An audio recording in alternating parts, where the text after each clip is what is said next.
Hello दोस्तों, तो कैसे हैं आप सभी। तो कुछ और नई अमेजिंग सी टिप्स एंड ट्रिक्स मैं आप लोगों के लिए लेकर आ चुकी हैं और सारी ही टिप्स बहुत ही ज़्यादा कमाल की हैं। जिन चीज़ों को हम फेंक देते हैं उन्हीं चीज़ों का इस्तेमाल करके हम अपनी कुछ चीज़ों को ऑर्गेनाइज कर सकते हैं और 4 पैसे भी बचा सकते हैं। तो चलिए दोस्तों, आज को वीडियो स्टार्ट करते हैं। तो वीडियो स्टार्ट करने से पहले अगर आपने मेरे चैनल को सब्सक्राइब नहीं किया है तो चैनल को सब्सक्राइब कर लें।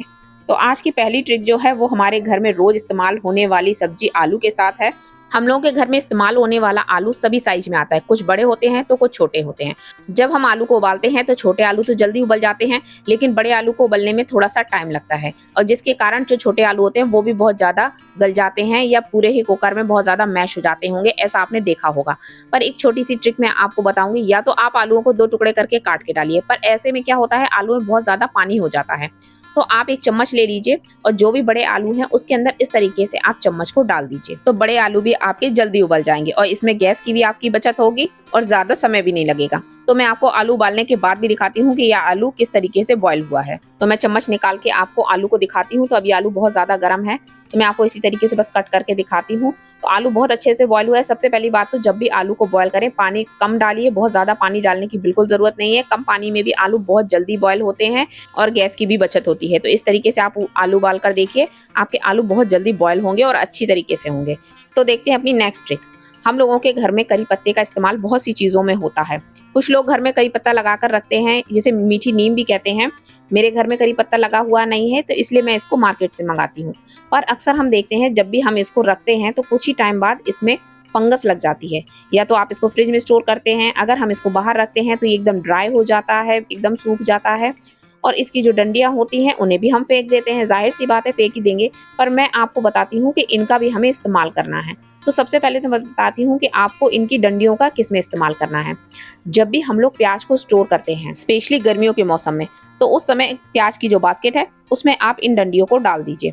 इसकी वजह से प्याज बिल्कुल भी खराब नहीं होता है गर्मियों में, क्योंकि प्याज गर्मियों के मौसम में बहुत ही जल्दी खराब हो जाता है। तो सबसे पहले तो प्याज को इस तरीके की कोई भी छेद वाली बास्केट में रखिए और उसमें ये करी पत्ते की डंडियों को डाल दीजिए, तो आपका प्याज काफी लंबे समय तक बिल्कुल ही सही रहेगा।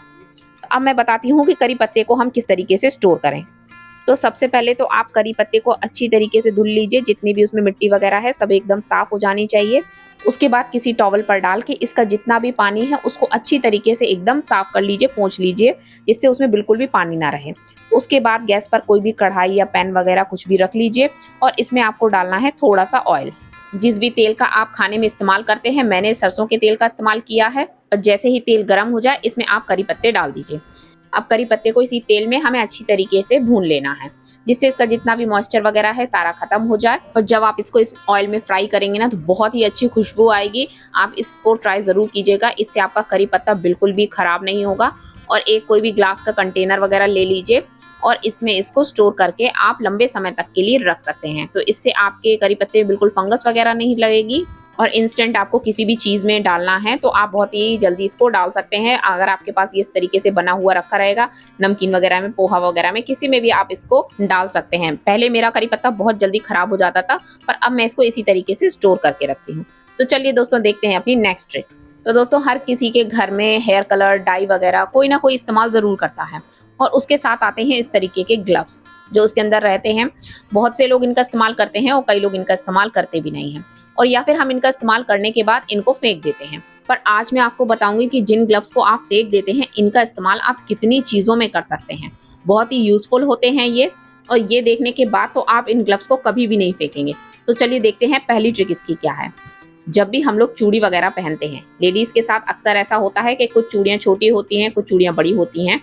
बड़ी चूड़ियों के साथ तो खैर कोई प्रॉब्लम नहीं होती है, बट अगर छोटी चूड़ी होती है तो कई बार हम लोगों के एक हाथ में तो चूड़ी चढ़ जाती है पर दूसरे हाथ में चूड़ी नहीं चढ़ती है, और चूड़ी पहनते समय ऐसा लगता है कि ऐसा ना हो कि चूड़ी टूट जाए। तो हम आहिस्ता आहिस्ता एक एक दो दो करके चूड़ी पहनते हैं इस तरीके से।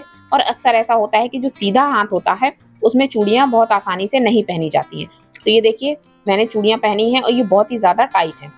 बट अब इस ग्लव्स की मदद से मैं आपको चूड़ी पहनकर दिखाऊंगी कि किस तरीके से बहुत ही आसानी से हम चूड़ियों को पहन सकते हैं, उतार सकते हैं। तो इस ट्रिक को देखने के बाद तो आप अपने बैंगल बॉक्स में भी इस तरीके का ग्लव्स रखने लगेंगे। तो इस तरीके से बस ग्लव्स को हाथ में पहनना है आपको, और ये देखिए कितनी फटाक से चूड़ियां अंदर चली गई हैं, और ये देखिए कितनी ईजिली निकल गई हैं। तो है ना कमाल की ट्रिक। तो अब जब भी हेयर कलर के साथ आपके ग्लव्स आए तो उनको उठाकर अपने बैंगल बॉक्स में रख लीजिए। तो ये देखिए कितना ईज़ी हो गया है अब चूड़ियों को पहनना, और एक-एक, दो-दो करके भी नहीं, आप एक साथ ही सारी चूड़ियों को पहन सकते हैं। तो चलिए दोस्तों, मैं आपको और बताती हूँ कि इस ग्लव्स का इस्तेमाल हम और कहाँ-कहाँ करेंगे। जब भी हम लोग बाहर जाते हैं ट्रैवल पर, तो सारे ब्रश, टंग क्लीनर वगैरह सबको एक साथ इस तरीके से लेकर जाते हैं। तो कहते हैं कि ब्रशेस को सबको एक साथ ऐसे नहीं रखना चाहिए, क्योंकि एक ब्रश दूसरे में टच होता है। इसके लिए हम इस्तेमाल करेंगे इसी ग्लव्स का। तो अब आपको ग्लव्स देख के ही समझ आ गया होगा कि मैं क्या करने वाली हूँ। जी हाँ, इसमें जितनी ही फिंगर्स हैं उन सभी में आप इस तरीके से ब्रश को अंदर डाल दीजिए। आपके जितने ज़्यादा मेंबर्स हैं उस हिसाब से आप इसमें ब्रश, टंग क्लीनर वगैरह रख सकते हैं। अगर एक ग्लव्स में नहीं आए तो आप दूसरे ग्लव्स का भी इस्तेमाल कर सकते हैं। तो देखिए कितनी अच्छी तरीके से ये सारे ही अरेंज हो गए हैं, ना ही एक दूसरे में कोई टच हो रहा है, और इस तरीके से आप इसको फोल्ड कर लीजिए और अपने पर्स में, कैरी बैग में, किसी में भी आप इसको इस तरीके से रख लीजिए। तो अब आप बाहर जाएंगे तो आपको ब्रश, टंग क्लीनर वगैरह अरेंज करने में कोई भी प्रॉब्लम नहीं होगी। तो देखिए दोस्तों, जिस चीज़ को हम फेंक देते हैं उसका कितना ही बढ़िया इस्तेमाल हुआ है।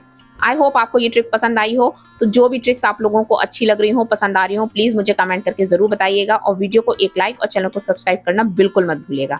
तो चलिए दोस्तों, इसका एक और इस्तेमाल हम देख लेते हैं। तो जब भी वॉश बेसिन वगैरह या सिंक वगैरह को हमको साफ करना होता है, तो इसको हाथ से साफ करने में हमें थोड़ा अच्छा नहीं लगता है। तो सबसे पहले तो मैं इसमें थोड़ा सा हार्पिक डाल दूंगी, क्योंकि इससे वॉश बेसिन वगैरह की क्लीनिंग बहुत ही अच्छी हो जाती है। और मैंने हाथ में पहन लिया है वही ग्लव्स। तो आप इस ग्लव्स का इस्तेमाल से वॉश बेसिन, सिंक वगैरह किसी को भी अच्छी तरीके से आप क्लीन कर सकते हैं। तो कोई भी स्क्रब वगैरह ले लीजिए जिससे भी आप इनकी क्लीनिंग करते हो। तो अगर आप ग्लव्स पहन के इसको क्लीन करेंगे तो आपके हाथ बिल्कुल खराब नहीं होंगे, क्योंकि ये हार्पिक वगैरह बहुत ही ज़्यादा हार्श होता है और इससे हमारे हाथ वगैरह खराब हो जाते हैं। अगर आपको नेल्स बढ़ाने का शौक है तो आपके नेल्स भी खराब नहीं होंगे। तो देखिए, एक ग्लव्स का आप कितनी चीज़ों में इस्तेमाल कर सकते हैं, और आप चाहें तो आप इसे धुल के दोबारा इस्तेमाल भी कर सकते हैं। तो दोस्तों, ये सारी ही ट्रिक्स आपको कैसी लगी मुझे कमेंट करके ज़रूर बताइएगा। मुझे आप लोगों के कमेंट का बहुत ही ज़्यादा बेसब्री से इंतज़ार रहता है। और वीडियो थोड़ा भी पसंद आया हो तो एक लाइक और चैनल को सब्सक्राइब करना बिल्कुल ना भूलिएगा। तो चलिए देखते हैं हमारी नेक्स्ट ट्रिक क्या है। तो दोस्तों, अगर आपके घर में भी छोटे बच्चे हैं तो ये ट्रिक आपके लिए बहुत ही ज़्यादा यूज़फुल है। तो अगर आप लोगों के घर में भी स्विच बोर्ड नीचे की तरफ लगे हुए हैं, कुछ बोर्ड्स ऐसे होते हैं कि जो नीचे की तरफ लगा दिए जाते हैं और उनका इस्तेमाल नहीं हो रहा है, तो बच्चे कई बार होते हैं उनमें उंगलियां वगैरह डाल देते हैं, जिससे उनके करंट लगने का बहुत डर है। तो अब मैं आपको एक छोटी सी ट्रिक बताती हूँ। हमें लेना है टेप, कोई भी टेप आप ले लीजिए, सेलो टेप, पेपर टेप, और इसकी मदद से हम जितने भी इसके जो होल हैं उनको हम पूरा कवर कर देंगे। इससे बच्चे ना ही इसमें हाथ डाल सकते हैं, उनकी उंगली भी जाने का बिल्कुल भी डर नहीं है। मेरी बेटी बहुत ज़्यादा छोटी तो नहीं है, 4 साल की है, पर अभी भी वो इस तरीके की शैतानियाँ बहुत ज़्यादा करती है। तो मैं अधिकतर इस तरीके की नीचे जितने भी बोर्ड्स होते हैं उनमें इस तरीके से टेप वगैरह लगा देती हूँ। जब वो छोटी थी तब तो मेरे घर के जितने भी नीचे के बोर्ड थे वो सारे ही पूरे प्रॉपर बंद थे। उनका मैं बिल्कुल भी इस्तेमाल भी नहीं करती थी, क्योंकि छोटे बच्चों को अपने पहुँच में जितनी भी चीज़ें मिल जाती हैं वो उन सभी को टच करते हैं, उनमें हाथ लगाते रहते हैं। तो इस तरीके के बोर्ड उनके लिए बहुत ही ज़्यादा हार्मफुल हो सकते हैं।